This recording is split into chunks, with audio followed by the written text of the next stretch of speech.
नमस्कार दर्शकहरू, उत्तरदायित्वमा स्वागत छ। म चिरञ्जीवी देवकोटा। दर्शकहरू, आजको उत्तरदायित्वमा हामी सशस्त्र प्रहरी बल जुन एउटा विशेष परिस्थितिमा स्थापना भएको थियो, विशेष उद्देश्यका साथ स्थापना भएको थियो, त्यो उद्देश्य पूरा गरिसकेपछि यसलाई अहिले शान्ति सुरक्षा त्यसैगरी दैविक प्रकोपहरूमा उद्धारका लागि प्रयोग गरिराखिएको छ। त्यसैगरी औद्योगिक सुरक्षा बलमा पनि उसको उपस्थिति छ र पछिल्लो समयमा विभिन्न मिसनहरूमा पनि खटिन थालेको छ सशस्त्र प्रहरी र उसले आफ्नो क्षमता प्रदर्शन गरिरहेको छ। यतिखेर सशस्त्र प्रहरीको एकाडेमी स्थापना गर्ने कुरा चर्चामा छ र केही समय अगाडि नेपाल भ्रमणमा आएको चिनिया प्रतिनिधि मण्डलले जुन सहयोग गर्ने प्रतिबद्धता जनाएको थियो, त्यसपछि अब सशस्त्र प्रहरी बल के योजनाका साथ अगाडि गइरहेको छ, यो विषयमा हामी कुराकानी गर्नेछौँ। हामीसँग सशस्त्र प्रहरी बलका प्रवक्ता डिआइजी नारायण बाबु थापा हुनुहुन्छ। उहाँलाई सुरुमा हामी स्वागत गर्छौँ। स्वागत छ यहाँलाई। धन्यवाद। यो जुन एकाडेमी स्थापना, यसलाई चाहिँ यसको पुनर्संरचना भनौँ न, स्थापना भइसकेको थियो, पुनर्संरचना गर्ने जुन प्रयत्न अहिले चलिरहेको छ, यसको मुख्य उद्देश्य के हो र त्यस अन्तर्गत के गरिन्छ? यो विगत 5-6 वर्ष अगाडि यो सशस्त्र प्रहरी बल प्रशिक्षण प्रतिष्ठान जुन एपीएफ एकाडेमी भन्छौँ हामी, त्यो नेपाल सरकारले त्यसको दरबन्दीहरू स्वीकृत गरेको थियो। सशस्त्र प्रहरी अतिरिक्त महानिरीक्षक प्रमुख रहने गरी त्यो गठन भएको थियो।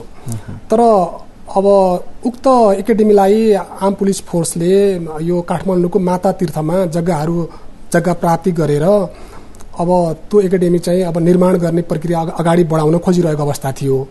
तर अहिलेको यो बेलाको एकाडेमी अब पक्का एकाडेमी जस्तो हुनुपर्छ भन्ने सशस्त्र प्रहरी बलको चाहना त हुने नै भयो। नेपाल सरकारले पनि सोही अनुसार आफ्नो दृष्टिकोण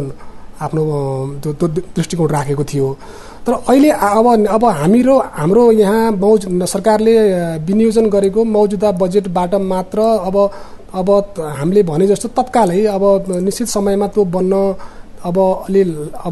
बन्नलाई त्यति अप्ठ्यारो पनि हुन्थ्यो। धेरै वर्षहरू कुर्नु पर्थ्यो र नेपाल सरकारको पहलमा मित्र राष्ट्र चीन सरकारले आर्म पुलिस फोर्सको एकाडेमी निर्माण गरिदिने सम्झौता अस्ति भर्खर सम्पन्न भएको छ, जो हामीले बुझिसकेका छौँ। खास गरी एकाडेमी आर्म पुलिस फोर्स भित्रका अधिकृतहरूको लागि आधारभूत तथा उन्नत तालिमहरू सञ्चालन गर्छ। उक्त तालिमहरू जुन अहिलेको समय सुहाउँदो, अहिलेको सुरक्षात्मक चुनौतीहरूलाई मिट गर्न सक्ने तालिमहरू प्राप्त गरेपछि त्यो आर्म पुलिस फोर्सका जनशक्तिहरूले देशको चाहिँ जुन शान्ति सुव्यवस्था कायम गर्ने पक्षमा अझ परिष्कृत तवरले चाहिँ काम गर्न सक्षम हुनेछन् भन्ने सशस्त्र प्रहरी बल एवं नेपाल सरकारको चाहना हो। पक्का पनि यो आर्म पुलिस फोर्स एकाडेमी और फुल फ्लेजमा बनेपछि यसले चाहिँ सकारात्मक सन्देशहरू दिनेछ भन्नेमा एपीएफ विश्वस्त छ। मुख्य कुरा चाहिँ जुन सहयोग आएको छ, यो सहयोग चाहिँ त्यसको भौतिक पूर्वाधार निर्माणमा हो। यसको भौतिक पूर्वाधार निर्माणको लागि अब हामीले पेपरमा हामीले जुन सम्झौतामा भएअनुसार पढेअनुसार 3 अरब 60 करोड करिब नेपाली रुपियाँ बराबरको भौतिक पूर्वाधार निर्माण हुनेछ। त्यो भित्र यसको जुन फर्निसिङ र अन्य जुन तालिमको लागि आवश्यक पर्ने जुन ट्रेनिङ एड्सहरू पनि उपलब्ध हुनेछन् भन्ने हामीले त्यो लिएका छौँ। जस्तो अघि मैले सुरुमा पनि भने कि सशस्त्र प्रहरी बल एउटा निश्चित उद्देश्यका साथ देशमा चाहिँ आन्तरिक विद्रोह भएको बेलामा गठन गरिएको थियो, हैन? अब यतिखेर यसले आफ्नो चाहिँ कार्यक्षेत्र बढाइरहेको छ, सीमा सुरक्षाका कुरा, औद्योगिक सुरक्षा बलको कुरा, र पछिल्लो समय सरकारले भनेको छ कि सीमा सुरक्षामा उसले देखाएको जुन पर्फर्मेन्स छ त्यसका आधारमा हामीले दरबन्दी पनि बढाएका छौँ भनेको छ। यतिखेर सशस्त्र प्रहरी बलको संख्या कति छ र ऊ कसरी परिचालित भएको छ देशभरमा, कहाँ परिचालित भएको छ? सशस्त्र प्रहरी बलको अहिलेको जनशक्ति 33,515 छ र त्यसमा अस्ति भर्खर मात्रै 3,243 जनशक्ति थप भएको छ। अब यसलाई हामीले जोडेर हेर्न सकिन्छ। तर अहिले हामी किनकि त्यो जनशक्तिको भर्ना छनौट प्रक्रिया अगाडि बढेको छैन, मात्रै एउटा नीतिगत निर्णय मात्रै सरकारबाट भएको छ। अहिले हामी मौजुदा काम गर्ने जनशक्ति 33,515 छौँ। यो जनशक्ति जुन सरकारले हामीलाई जुन विभिन्न म्यान्डेट्सहरू दिएको छ, सोही म्यान्डेट्सलाई पूरा गर्नको लागि खटिँदै आएको छ। जस्तो यहाँले भन्नुभयो अब देशमा आन्तरिक द्वन्द्वहरू भयो, आतंककारी गतिविधि अनि विद्रोहहरू, अन्य पृथकतावादी गतिविधिहरू, यस्ता आम जुन कन्फ्लिक्टहरू छन् त्यसको नियन्त्रणको लागि यो खटिने त छँदैछ, तर त्यो अवस्था सधैँ रहिराख्ने अवस्था होइन। त्यसबाहेक पनि अन्य अवस्थाहरूमा जस्तो अब राष्ट्रको सीमा सुरक्षा गर्न, दैवी विपत्तिमा चाहिँ उद्धार गर्न, महत्त्वपूर्ण व्यक्तिको सुरक्षा गर्न, दंगा नियन्त्रण गर्न र हालसालै आएर यसले औद्योगिक सुरक्षा तथा राजस्व चुहावट नियन्त्रणको लागि काम गर्न समेत जिम्मेवारी पाएको छ। र यसको साथसाथै यसका जनशक्तिहरू स्वदेशमा मात्र नभइकन संयुक्त राष्ट्रसङ्घको तत्त्वावधानमा विभिन्न मिसनहरूमा खटिएर नेपाल राष्ट्रको प्रतिनिधित्व गरेर काम गर्दै आइरहेका छन्। र अब जुन यहाँले सीमाको भन्नुभयो, जस्तो अब सीमा आफैमा धेरै संवेदनशील विषय हो। जुन अस्ति हामीलाई जुन प्राप्त भएको 3243 को जनशक्तिमा पनि जुन करिब 60% भन्दा बढी जनशक्तिको फोकस चाहिँ सीमामा गरिएको छ। उत्तरी र दक्षिणी सीमामा तैनात रहने गरी थप जनशक्ति आएको छ। सीमाको संवेदनशीलता अब लाई विचार गरेर सरकारले त्यो जिम्मेवारी पूरा गर्न यसलाई दरबन्दी थप गरेको भन्ने प्रश्न हुन्छ। अब हामी त्यसलाई पूरा गर्नको लागि जो हामी पहिल्यै छौं, तराईका 20 जिल्लामा, दक्षिणका 20 जिल्लामा हामी अलरेडी हामी डिप्लोय भएर काम गरिसकेका छौं। त्यस्तै उत्तरमा हामी सिन्धुपाल्चोकमा स्थायी रूपमा र रसुवा तथा मुस्ताङमा हामी अस्थायी रूपमा थियौं भने अब उत्तरका केही जिल्लामा पनि हामी स्थायी रूपमा अब दरबन्दी जुन जनशक्ति परिचालन भएर कार्य हुनेछ। र दक्षिणको जुन विभिन्न ठाउँमा जनशक्ति थियो तर अझ त्यसको घनत्व अझ बढाएर अब सीमा सुरक्षाको संवेदनशीलतालाई अझ टड्कारो रूपले चाहिँ एड्रेस गर्न चाहिँ आम पुलिस फोर्स तैनात भएर कार्य गर्ने। जस्तो यो सीमा सुरक्षामा अहिले केन्द्रित बनाऊ, औद्योगिक बलमा केही बेरमा आउला। जस्तो सीमा सुरक्षाको विषयमा यतिखेरसम्म जुन अनुभव प्राप्त भएको छ नि सशस्त्र प्रहरी बललाई, त्यसले के देखाउँछ? कस्तो प्रवृत्ति छ सीमामा? कस्ता चुनौतीहरू छन् सीमामा? सीमा विगत केही वर्षदेखि आम पुलिस फोर्सको जनशक्तिहरू देशको सीमा सुरक्षा त खट्दै आएका छन्। निश्चित रूपमा राष्ट्रको सीमा धेरै जटिल र संवेदनशील पक्ष हो भन्ने हामी सबै आम नेपालीले अनुभूत गरेका छौं। त्यसमा पनि सेक्युरिटी फोर्स जुन फ्रन्ट लाइनमा बसेर कार्य गर्छ त्यसले धेरै कुराहरू त्यसले भोगेको छ। अब सीमामा धेरै समस्याहरू हुन्छन्। एउटा त हाम्रो साउदर्न जुन दक्षिणी सीमा खुल्ला छ, खुला सीमाना भएको कारणले जस्तो आवत जावत जहाँबाट पनि निर्बाध रूपमा मानिसहरू आवत जावत गर्न सक्छन्। जुन सामान्य जनता आवत जावत गर्नु कुनै ठुलो विषय होइन, तर सीमाबाट जुन सुरक्षाको चुनौती राष्ट्रलाई थपिन्छ त्यो जटिल प्रश्न हो। अब जस्तो अब अवैध हात हतियार ओसार पोसार, अपराधीहरू एक देशमा अपराध गरेर अर्को देशमा गएर आश्रय लिने प्रवृत्ति, अन्य विस्फोटक पदार्थहरू ओसार पोसार गरेर कुनै दूषित मनसाय राख्नेहरूले यहाँ घटाउन सक्ने विभिन्न किसिमका घटनाहरू, अनि लागू औषध लगायत जुन राष्ट्रलाई हानि पुग्ने गतिविधिहरू ओपन बोर्डर भएको कारणले बढी हुन सक्छन्।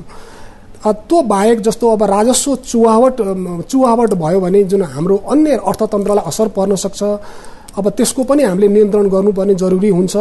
साथै सीमामा जुन हाम्रा सीमा स्तम्भहरू छन्, यो हाम्रो सीमाङ्कन यहाँदेखि यहाँसम्म यस्तो रूपमा रहेको छ भन्ने त्यसलाई हामीले निरन्तर चाहिँ एउटा त्यसलाई अवलोकन गरिराख्नुपर्ने हुन्छ।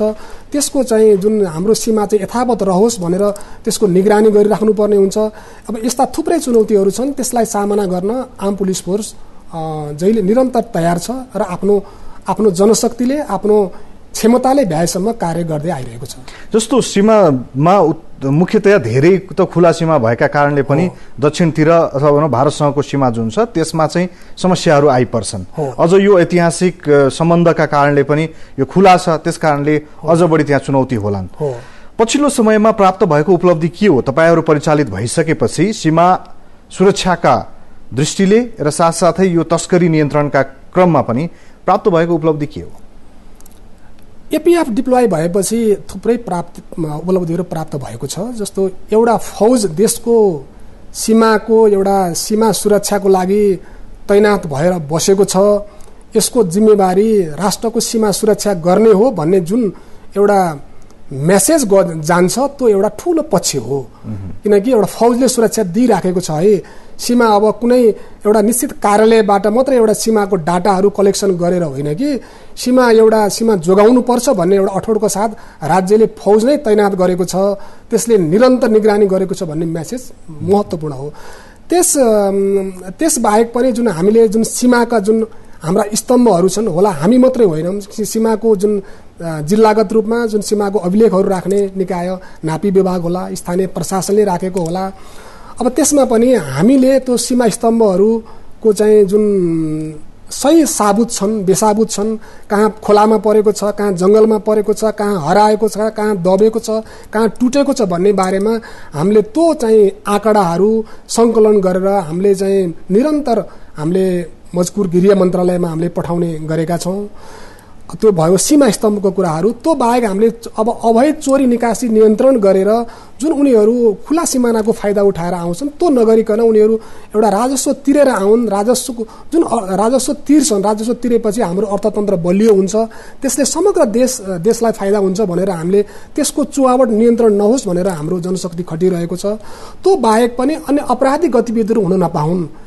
अब अपराधिक गतिविधिहरू हुन नपाउन्, सीमामा बस्ने जनताहरूले सुरक्षाको प्रत्याभूति गरून्। राज्यले हामीलाई सुरक्षा दिइरहेको छ, कमसेकम नेपाल सरकारले हामीलाई सुरक्षा दिइरहेको छ। हामीले निर्बाध रूपमा हामीले काम गर्न पाइरहेका छौँ, हिँडुल गर्न पाइरहेका छौँ।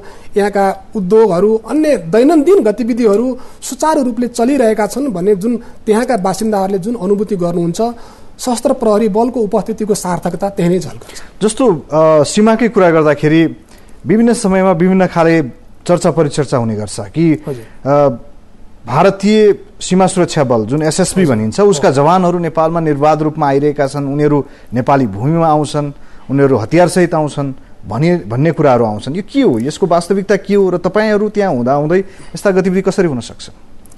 यो मिडियाहरूमा बेला बखत आउँछ, यो हामीले पनि पढेका छौँ। जस्तो यो यसलाई जस्तो उहाँहरू जुन काउन्टर पार्ट्सको सेक्युरिटी फोर्स हाम्रो चाहिँ भूभागमा बिना अनुमति आएको हो कि होइन भन्ने त्यो स्थानीय प्रशासनले जुन प्रशासनिक निकाय छ त्यसले नै त्यसलाई पुष्टि गर्नुपर्छ।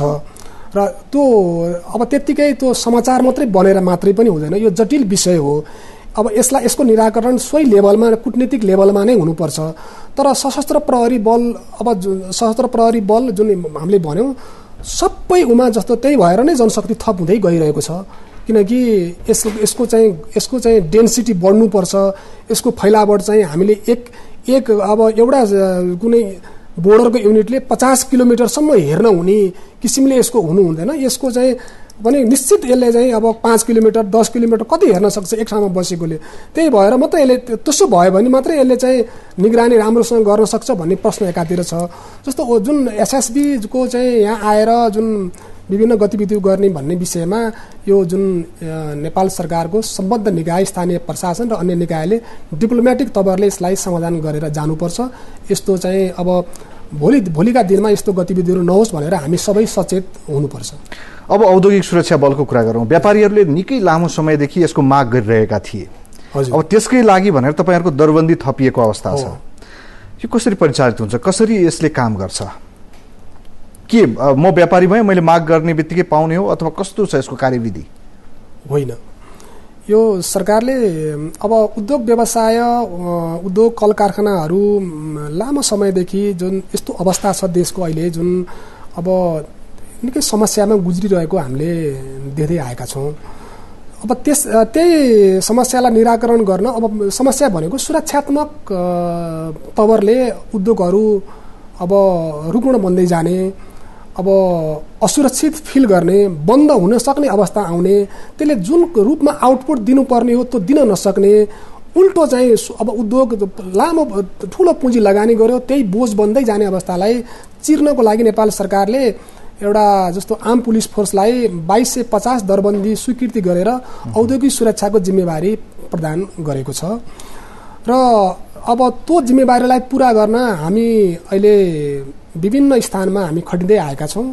जस्तो यहाँले भन्नुभयो यो अब उद्योगमा व्यक्ति उद्योगीलाई अहिले तत्कालै यो सुरक्षा दिइहाल्न सकिने विषय छैन। यो अब यो सबै जनशक्ति हाम्रो सामर्थ्य पनि हेर्नुपर्छ, उद्योगको फैलावटलाई हेर्नुपर्छ। अहिले हामी सरकारले तोकेको औद्योगिक करिडोरहरू, औद्योगिक क्षेत्रहरू, अब पूर्वको दुहबी विराटनगर जहाँ अब उद्योगहरू धेरै सबै उद्योगहरू त्यहाँ चाहिँ केन्द्रित भएका छन्, एकै ठाउँमा छन्। त्यो क्षेत्र अब वीरगञ्ज, यो जितपुर, यो बारा क्षेत्र, पोखरा औद्योगिक क्षेत्र, बुटोल औद्योगिक क्षेत्र, धनगढी, नेपालगञ्ज, काठमाडौँ औद्योगिक क्षेत्र, त्यहाँको पाएक पर्ने स्थानमा सशस्त्र प्रहरी बलको औद्योगिक सुरक्षाको जुन टुकडी युनिट बसेर त्योबाट त्यो उद्योग धन्दालाई सुरक्षा प्रदान गर्न हामी खटिँदै आएका छौँ।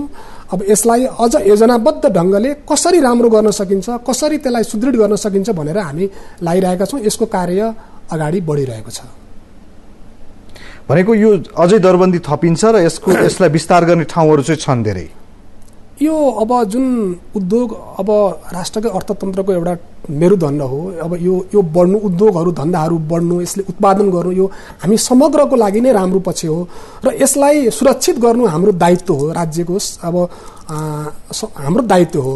तसर्थ यसलाई अझ राम्रोसँग अब यसलाई अगाडि बढाउनको लागि अब अहिले हाम्रो प्रारम्भिक चरणमा हामीले अहिले 2250बाट सुरु गऱ्यौँ। भोलि अझ यसको चाहिँ मागहरू बढ्दै जानेछ। सोही अनुसार चाहिँ अब भोलि समयको मागले नै यसलाई चाहिँ थप दरबन्दीहरू ल्याउँछ भन्ने हामीलाई लाग्छ र अहिले जे जति छ त्यसलाई नै सदुपयोग गरेर हामी सुरक्षा दिन हामी लागिरहेका छौँ।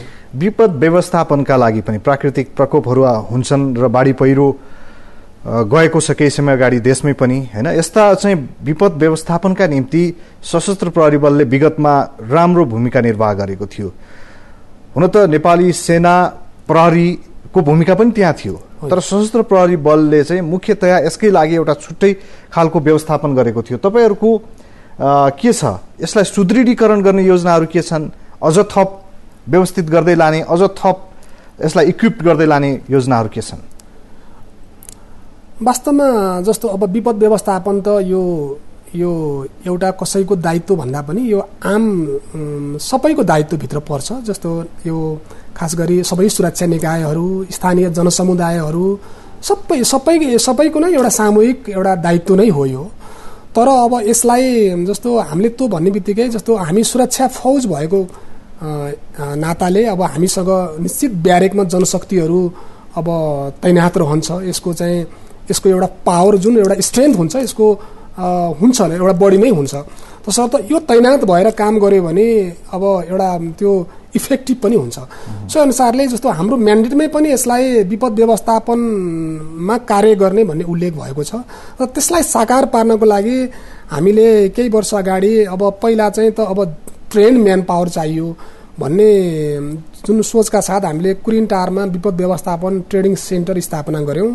त्यसले चाहिँ क्षेत्र जुन हाम्रो बाहिनी अन्तर्गत रहने जुन इकाइहरू छन् त्यहाँबाट जनशक्तिहरू सिलेक्ट गरेर लिएर आएर अहिले 6वटा काठमाडौँ भ्याली लगायत 6 ठाउँमा नै एउटा ट्रेन म्यान पावर चाहिँ तैनात भएर बसेको छ र त्यसलाई अब त्यस म्यान पावरले मात्रैको अहिलेको जुन विपद व्यवस्थापनलाई त्यसलाई मिट गर्न पनि सक्दैन। त्यसलाई साधन स्रोत चाहियो र दात्री निकायहरूबाट अब साधन स्रोतको तर्जुमा पनि भएको छ र अब त्यो 6 क्षेत्र भयो कि 6 क्षेत्रले मात्रै सारा समग्र नेपालको विपद व्यवस्थापन कभर गर्छ त? बिल्कुल गर्दैन। विपद फेरि जहाँ पनि हुन सक्छ, जुन बेला पनि हुन सक्छ, जस्तो प्रकृतिको नै हुन सक्छ। अब हामीले त्यसलाई पनि अब जहाँ हामी थायी रूपले हामी तैनात छौँ त्यो सबै ठाउँमा नै एउटा विपद व्यवस्थापनको छुट्टै स्पेशलाइज एउटा ट्रेन म्यान पावरको टोली तैनात होस् भन्ने उद्देश्यमा हामी लागिरहेका छौँ र त्यो बाहेक जस्तो अब हामीले अन्यलाई सबै जनशक्तिलाई यो त अब त्यसले गर्ने, अरू चाहिँ त्यसै बस्ने होइन, यो त सबै नै खट्नुपर्ने हुन्छ र अरूलाई पनि यसले विपद व्यवस्थापनमा हामीले व्यवस्थित तवरले खटिएर त्यो उद्धारमा हामी लाग्नुपर्छ है भनेर सबैलाई नै एउटा बेसिक तालिमदेखि एडभान्स तालिमसम्म अन्य अवस्थामा पनि हामीले ओरिएन्टेसनहरू दिएर अब जनशक्तिलाई हामीले तयार राखेका छौँ। जस्तो अस्ति पनि अब दार्चुला, अब कञ्चनपुर, अब बर्दिया, राजापुर लगायत क्षेत्रमा ठुलो विपदहरू आयो। जस्तो कति ठाउँमा त अब हाम्रो अब जनशक्ति अब तैनात नभइसकेको अवस्था छ। अब त्यहाँ पनि अब हामीलाई अब खटाएको अवस्थामा त्यहाँ पनि हामी मुभ हुन्छौँ र जहाँ हामी छौँ त्यहाँ चाहिँ हामी भयभरको जनशक्ति छिटोभन्दा छिटो चाहिँ तैनात भएर हामी जनतालाई विपदमा उद्धार गर्न हामी तयार भएर बसेका छौँ र भोलिका दिनमा अझ हामी अझ चाहिँ अब साधन स्रोतले सम्पन्न, अझ ट्रेन्ड, अझ अनुभवी भएर उक्त कार्यलाई पूरा गर्न हामी निरन्तर अगाडि बढ्नेछौँ। के योजनाहरू छन् त्यस्ता स्पेसिफिक योजनाहरू अबको केही महिनामा सुरु हुने कि तपाईँहरूलाई फुल इक्विप्ड गर्नका लागि?